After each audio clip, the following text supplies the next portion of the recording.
देख रहे हो जी, इससे बढ़िया तो हमारी मर्सिडीज है। हाँ सही कह रही हो तुम। अबे ओए, हाँ अब बता, क्या बोल रहा था तू कि मेरी इस गाड़ी से अच्छी तेरी गाड़ी है? अरे ये क्या तरीका है बात करने का? तुमने मेरे पति का थप्पड़ क्यों मारा? क्या तूने सुना नहीं कि तेरा पति क्या बोल रहा था कि मेरी इस गाड़ी से अच्छी तुम्हारी मर्सिडीज है? तुम्हारे पास मर्सिडीज है भी? हाँ तो इसमें क्या गलत बोल दिया हमने? अरे जब हमारे पास मर्सिडीज है तभी तो हम बोल रहे थे और तुमने बेवजह हमारे ऊपर हाथ उठा दिया। देखो मैडम, ये तो आपने सही नहीं किया। तुम्हारे जैसे लोगों की औकात नहीं है कि तुम मर्सिडीज जैसी गाड़ियों में बैठ सको और बात कर रहे हो मर्सिडीज की। तुम्हारे मुंह से तो मर्सिडीज का नाम भी गंदा लग रहा है। मैडम तुम हमारे बारे में भी जानती नहीं हो, इसलिए ये सब बोल रही हो। हमारे पास बहुत सी गाड़ियाँ हैं। और तुम्हें पता है हमारे पास कितने बीघा जमीन है? पूरा 500 बीघा जमीन है। और मेरी वाइफ बोल रही है ना कि हमारे पास बहुत सी गाड़ियाँ हैं। तुम्हें पता है हमारे पास कितनी गाड़ियाँ हैं? देखो, थार हमारे पास है, स्कॉर्पियो हमारे पास है और मर्सिडीज हमारे पास है। बहुत सी गाड़ियाँ हैं हमारे पास। तुम हमें हल्के में ले रही हो। हाँ हाँ, वो तो मुझे तुम लोगों को कपड़े देखकर साफ दिखाई दे रहा है कि तुम्हारे पास क्या क्या होगा। अल्टो में बैठने की औकात नहीं है और बात कर रहे हैं मर्सिडीज की।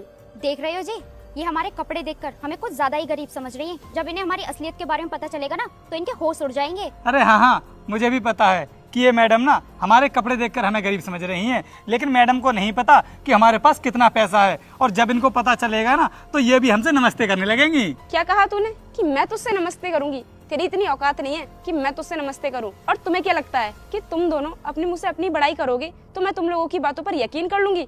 तुम्हारे पास कुछ नहीं है। मैं बहुत अच्छे से जानती हूँ तुम जैसे गांव के गवारों को साइकिल पे चलने की औकात नहीं होती है और बात करते हैं गाड़ियों की। अगर तुम्हारे पास साइकिल होती ना तब भी तुम इस तरह पैदल नहीं चल रहे होते, बल्कि उस साइकिल से चल रहे होते। देखो मैडम, जब तक आप किसी इंसान के बारे में सही से जान ना लो ना तब तक उसकी बेइज्जती मत किया करो। और वैसे भी तुम अभी हमारे बारे में जानती ही क्या हो जो ऐसी बातें कर रही हो। अगर हम पैदल चल रहे हैं तो इसका मतलब ये नहीं है कि हमारे पास कुछ भी नहीं है। वो तो हमें खेतों में कुछ काम था इसलिए हम गाड़ी लेकर के नहीं आए। और वैसे भी हम लोग गांव के रहने वाले हैं, हर समय गाड़ियों में नहीं चल सकते, इसी वजह से हम लोग पैदल जा रहे थे अपने खेतों की तरफ। अगर तेरे पास इतना ही पैसा होता तो तू ये गंदे कपड़े पहनकर नहीं घूम रहा होता और न ही अपनी वाइफ को ये गवारों जैसी साड़ी पहनाकर घुमा रहा होता। तुम्हारे कहने का क्या मतलब है? अगर हम ये साड़ी पहने हुए हैं तो ये गलत है, इसे नहीं पहने हम? अरे तुम समझ नहीं रही हो इनकी बातों को। ये शहर वाले ना होते ही ऐसे हैं।